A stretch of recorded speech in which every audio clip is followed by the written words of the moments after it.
morning debate. The Honourable Member for St. John South Mount Pearl. I should advise him from the start that I will have to interrupt him at 2 o'clock. Thank you, Madam Speaker. Not so many weeks ago, in the middle of the federal election campaign, I met a Newfoundland fisherman by the name of Paul Critch. Paul owns a 60-footer, and she was tied up at Prosser's Rock Boat Basin on the south side of St. John's Harbour, the largest fishing port in my home province of Newfoundland and Labrador. Madam Speaker, Paul's about my age, maybe a couple of years younger, in his early 40s. He's strong, he's capable. You don't see as many such men on the wharfs these days, I'm sad to report. Paul Critch is also a fifth-generation fisherman. We stood there on the wharf on the edge of the North Atlantic, about as far away from Ottawa as you can get in this country, a place that many federal bureaucrats, even with DFO, probably can't even imagine. And we had a conversation about the fishery and where the fishery is headed. Paul said he named his boat the Chelsea and Emily after his 2 daughters. Upon the birth of his second daughter, Paul said his father remarked, "Thank God. Thank God it's not a boy. A grandson would have to go into the fishery. And who wants that?"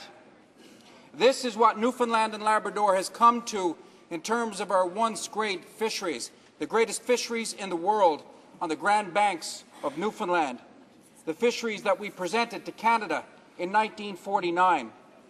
62 years later, and our commercial groundfish fisheries for species such as cod and flounder are on their knees. They have been managed to annihilation. Managed annihilation. History of the Newfoundland Cod Collapse is, in fact, the title of a book that was released in 2010. As the title indicates, Managed Annihilation contends that northern cod were administered into virtual extinction. 3 guesses who did the administering. Madam Speaker, we're supposed to run out of oil. We're not supposed to run out of fish. We have hit rock bottom. The time to rebuild is now. Better late than never. It's been 20 years since the Northern Cod Moratorium and commercial fishing was stopped off the shores of Newfoundland and Labrador for the first time in 500 years. 20 years since the biggest layoff in Canadian history. And what's been done? Nothing. Not a thing. Rebuilding is the furthest thing from the mind of the Conservative government. Rebuilding is a foreign concept. I sat and listened to the Minister of Finance, the member for Whitby-Ajax, Monday as he tabled his budget. I listened to every word. And I have to say, it's a wonderful thing to be able to hear a member of Parliament when they speak. Let me compliment the leader of the New Democrats, the leader of Her Majesty's official opposition, for his no-heckling policy.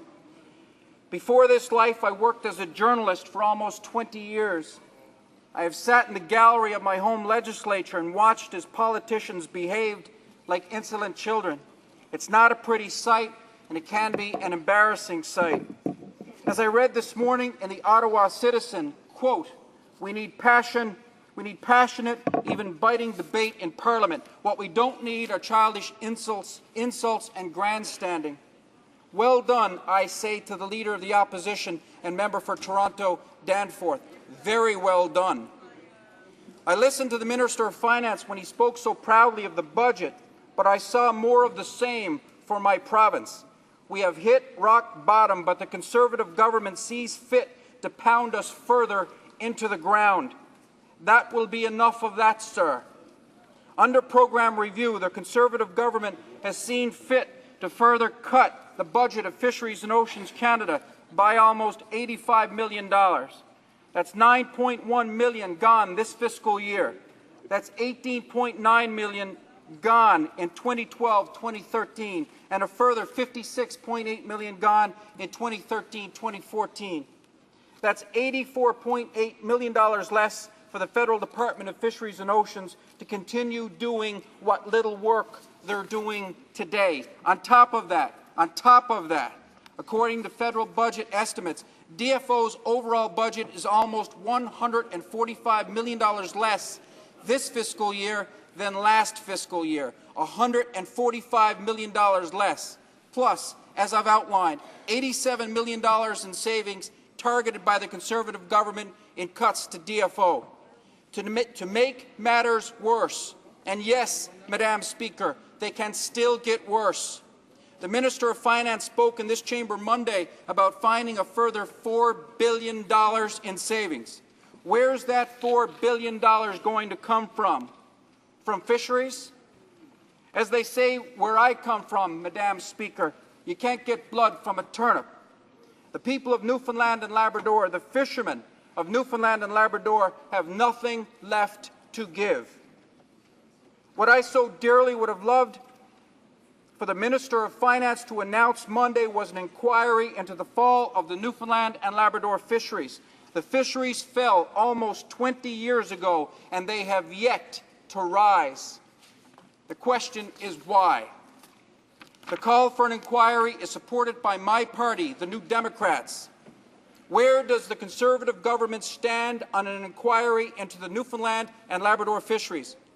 John Crosby once asked, "Who hears the fishes when they cry?" I can answer that. No one. I have another question, Madam Speaker, a bigger question. Who hears the fishermen when they cry? The New Democrats hear the cry. Do the Conservatives hear the fishermen when they cry, the few fishermen who are left? I will continue to listen, Madam Speaker, when members opposite take to their feet. The fishermen of Newfoundland and Labrador will be listening as well. Maybe someday we'll want our sons to be fishermen again, and our sons will want to be fishermen.